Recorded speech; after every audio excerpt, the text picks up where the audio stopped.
Hello again. So let's look at Valvetronic again. Has been quite a lot forwards and backwards with Martin. He has been doing some testing on his bench.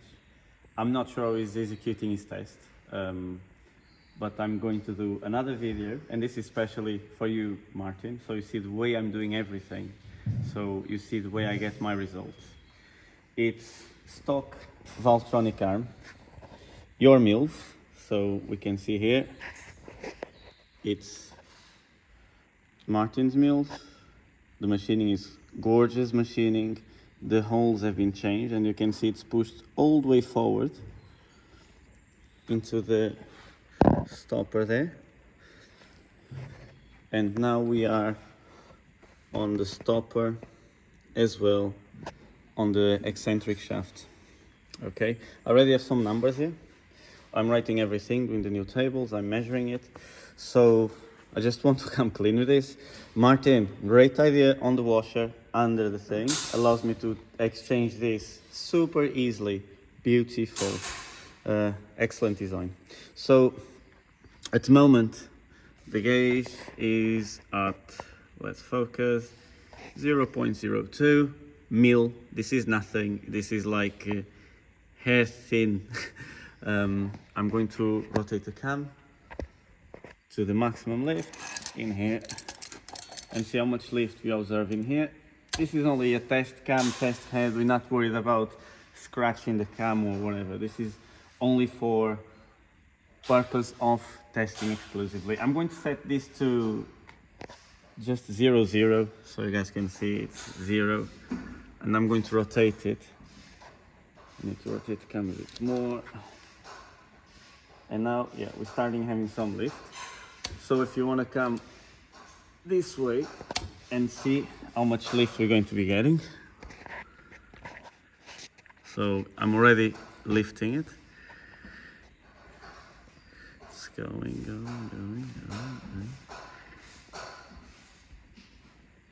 54, 55, and then starts coming back down again. And now the plies is on the opposite side. So I went past the highest, so I'm going to go back again and see how much lift we make and stop in there.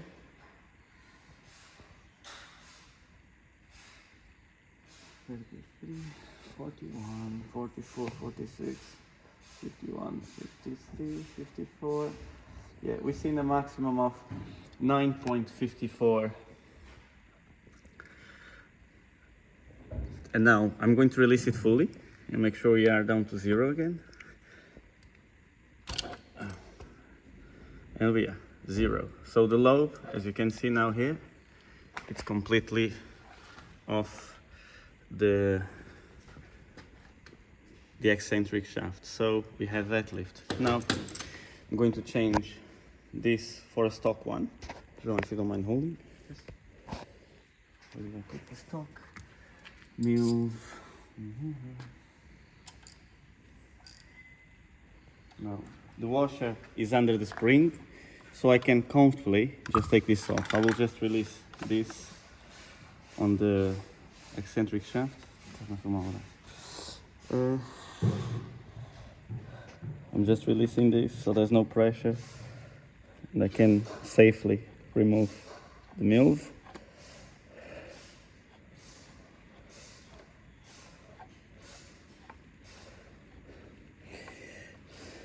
And then I will come back to these Milvs to show something else that Martin was showing me, and I said that's not the way to test them. And you guys will see what I mean.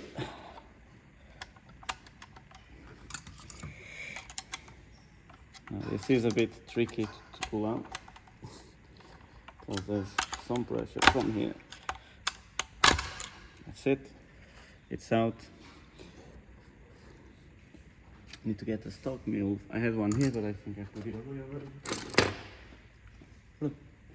Is it? Okay. That's it. So as you can guys see, this is a completely unmodified Milv. Nothing done. This is the witness mark because this was on a running engine. Nothing done on it. Completely stock. Installing it, it's a bit of a pain because it pushes up to the top a bit. Like, to take it off was a bit of a pain. Actually, it's the first time I tried to do this to the stock. I've done the opposite earlier. Yeah, that's it. No. There we go. She's in. Yes, she's in. Just a bit more. That's it. She is in. Bolt through.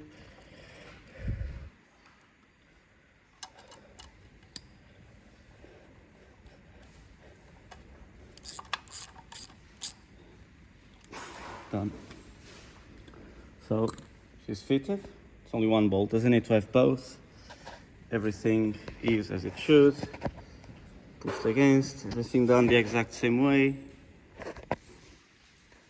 Milvs in place, Valvetronic arm, everything. This is set to not lift. I'm going to set now to the stopper again.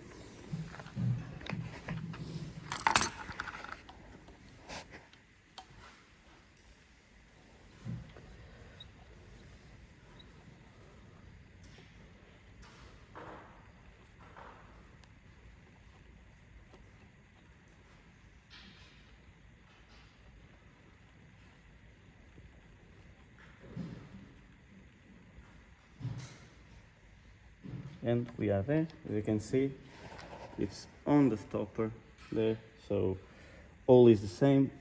Now we set the gauge to 0 again. We have to always zero it before any test. We always zero the gauge, right? So we know where we start, where we end. There's no messing around. So now let's see the lift. See if we lost any lift of some sort.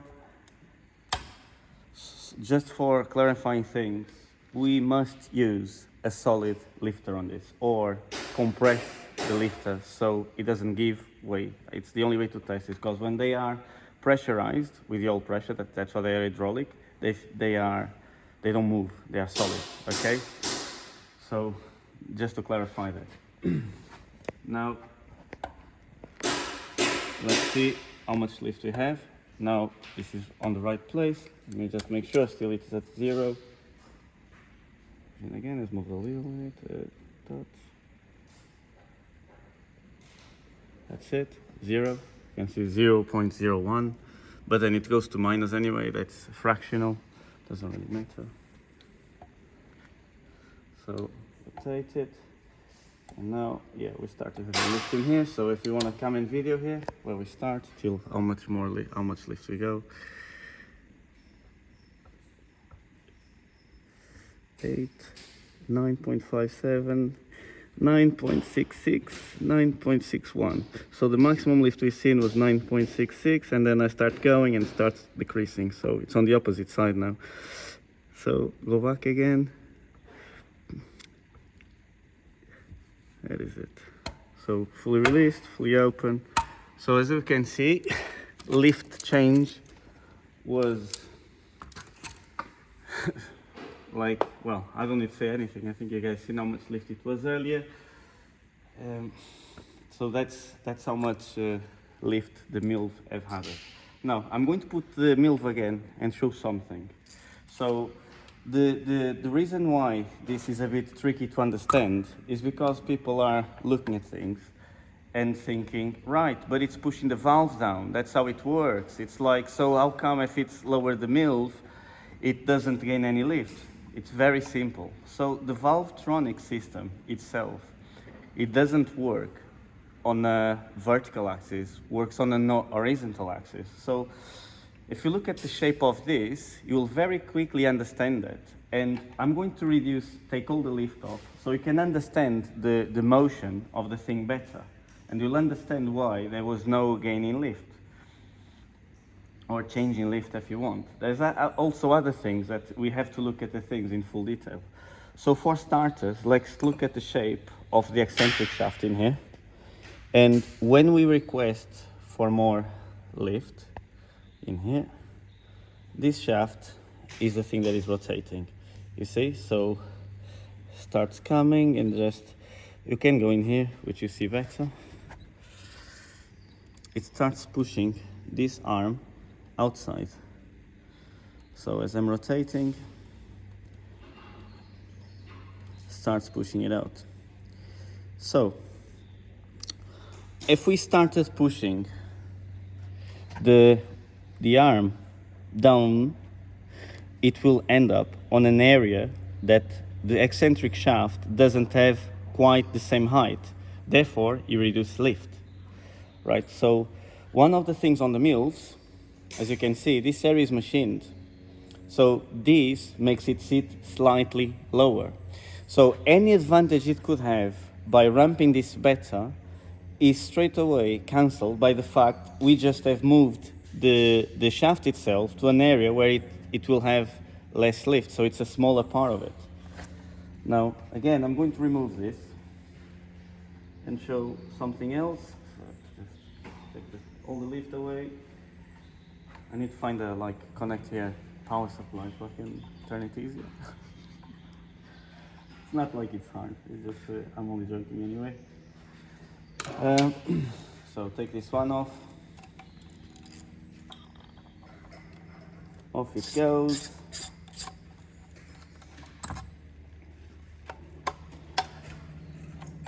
Stock Milv.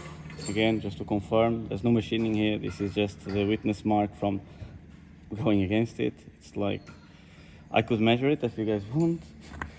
This is the machined one. This is the original one from Martin. Now let's insert it. So Martin done some really clever stuff on this, genuinely. To install this is super easy. So he put some decent amount of time. It's not only the wash, it's the fact he machined this, they just slide in beautifully. It's super easy to install, and they are in. Then we just have to make sure they go all the way in, which at the moment she won't because it's too high on the front. That's it, she's in. And now push it all the way in. Doesn't go anymore. Tight it.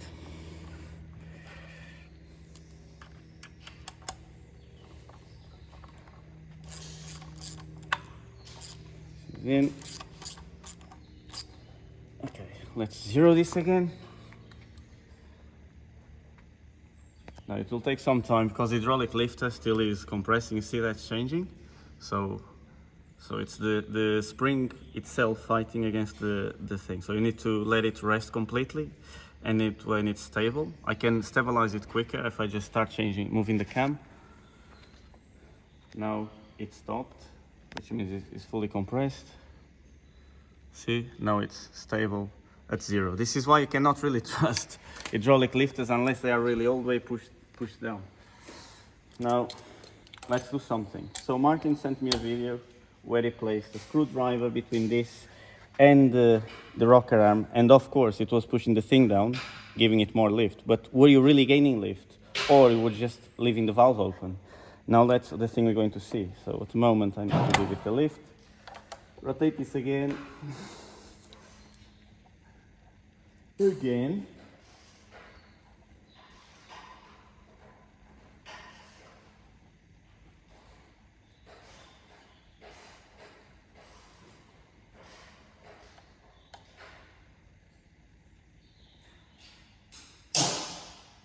I'm going just to get a tool. So as you guys can see, just make sure it's pushed right against the thing again.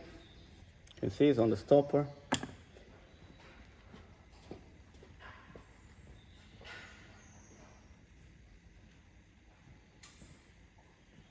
we go.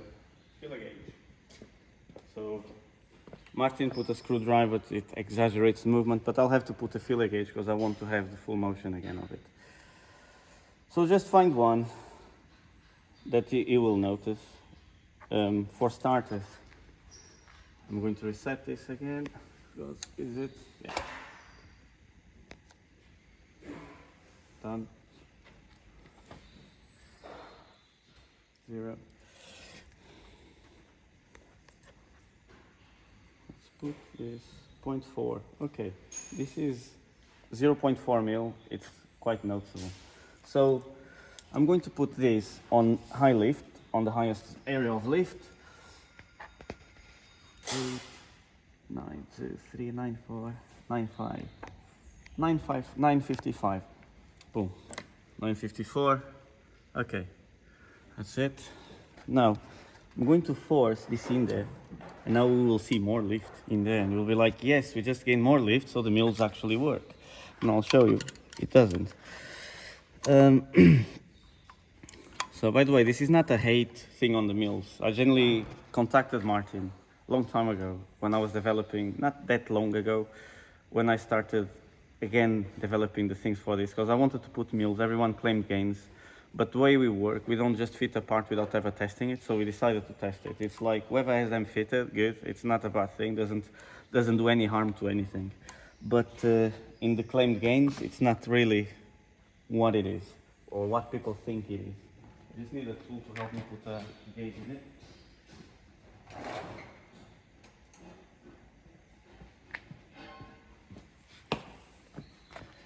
So this, just to push the arm down. Come on, there we go. Go on. It's hard. Yes, yes, go. I got it. That's it. So now we had 950 of lift. Look at us now, at 10 mil of lift. Look. So now this is a 10. Now let's see something. Is it really 10 mil of lift we have now, or we just stayed the valve open? So let's go back. As you guys know, it was all set to 0. Off, the lobe is pointing this way now, and look at this. If you come down now, it's fully released, but the valve still is open. So now we have to set this at 0. 0. Okay, let it. Okay, 0.1, 0.2. That doesn't really make a difference. It's very sensitive. That's it. Let's see if we really gained lift. So we have to rotate it to where it has lift.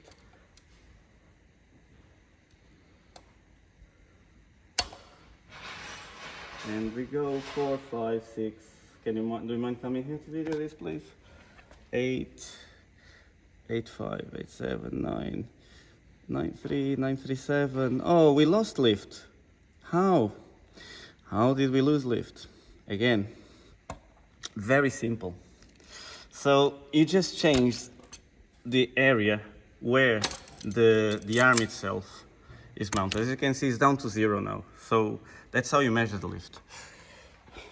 So we moved the arm to a lower place on the lobe itself. And because you do this, it's the same as requesting less lift on this here. Okay, so this is generally a completely pointless exercise to do. I keep on going on and on and on with this, but I think by now it's very clear to see what's going on.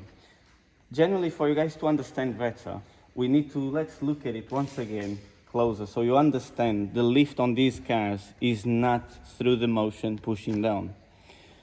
Shape of this. This arm pivots over the top, right? So when you request for more lift, the lever pushes this part out, right? The camshaft sits in here. So the motion goes like this, right? And you can see the rocker arm bearing that we have in here, it sits like this. The lift is made this way, so this is what pushes it down. It's not like this, it doesn't push down like this, this pushes in, and then it's through this ramp on this roller that does the lift, not pushing down. This arm doesn't move up and down. This arm pivots over this, like this, does this, right? So doesn't matter how far you push it down, it will never gain any lift. As a matter of fact, if you start pushing it down, as you've seen, you start losing lift, because you start going to the ramp that decreases the lift. So the higher you go, the more lift you have. The lower you go, the less lift you have. Because the Milvs are machined on the lower part, so this is the stock Milv again, because the other one is there. They are machined in here. It's like it just lowers it. So whatever benefit they could have, it's negated by the fact it's been pushed down on the eccentric shaft itself. So we have spent so far, I don't know, me and Martin on the phone trying to discuss things, and he was measuring and testing. Like me and him, we spoke for over 3 hours so far, right? It's a lot of my time that no one is paying for it. Because I really, really, really wanted this to work. So it would be great to have something to add more power to the engine to help me producing more power, but it doesn't. So other effect the Milv will have, okay, it's not a bad one. It will change the valve event slightly. It's not by much, but it will change it slightly. In terms of duration, it doesn't gain anything. I measured it today, and it's like on the stock one, it was 204 degree of duration at 1 mil. We measure at 1 mil, and with the Milv, it was 203. So it's like 1 degree, it's nothing. It's actually lost a little bit, but that's really like 1 degree, you will never feel it. It's like, it's impossible for you to feel. But because, again, the way this works, the camshaft comes against this, so when it rotates, the cam, let's go in here and see this part in here. I will rotate it. The camshaft rotating, pushing against the roller, right? If you lower the roller, you are retarding the valve event. So the lower it is, the later is going to open it. So this is not a bad thing. It's like retarding it will push the power band slightly further, but I think in degrees, it's going to be minimal, but you know, every little helps. So it's like, it's not a bad thing, the Milvs. Martin is an excellent person. I just, genuinely, the way he tested them, I don't think it was correct. He hasn't really fully compressed the lifter itself to see the full motion of it, like with no effect of the lifter, because you've seen, like when I put it on, it takes some time for it to get fully compressed. So the way I found how much they have, I really put them on the vise and lock them on the vise. And even at that point, I saw a difference of 0.5 mil between my one and the numbers Martin sent me. And he was locking them on a vice grip, so something similar to this, to see how much you could compress. I put them on a vice because I know they are really stubborn on the last part of the travel. They really don't like to go in, but once you apply proper pressure, they will go in. And this is what will lead him to see a difference in lift. The reason of that is, so as I explained to you, all the system is going to want to move down when you install the Milvs. So if you think in here, you have something that has some type of like force up, so a spring, but you just took some of the travel away from it by pushing it down. So you can push it down enough to completely overcome even the spring, and then you start opening the valve, which is what we saw once we had a lot more on the top. We added another 0.4 mil on the top. It just pushed the valve down. So this is exactly what happens. So it's like if you're not compressing fully the lifter itself, when you put the Milv, the modified Milv, it will push it down a bit more to the point it becomes more solid. And that's how it shows more lift, because with the original one, it would not be pressing it down as much, and then it will just have that extra motion that gets lost when the lifter gets pushed in. I'll get a lift and I'll show you exactly what I mean. Let's come in here. This is all the test pile of parts we have. You see the lifter? It just moves up and down. And looks like I can only move it like this, but if I put it on the vise, this will go inside. It generally, like, we cannot press it hard with our fingers, but again, this will go inside. We can show you.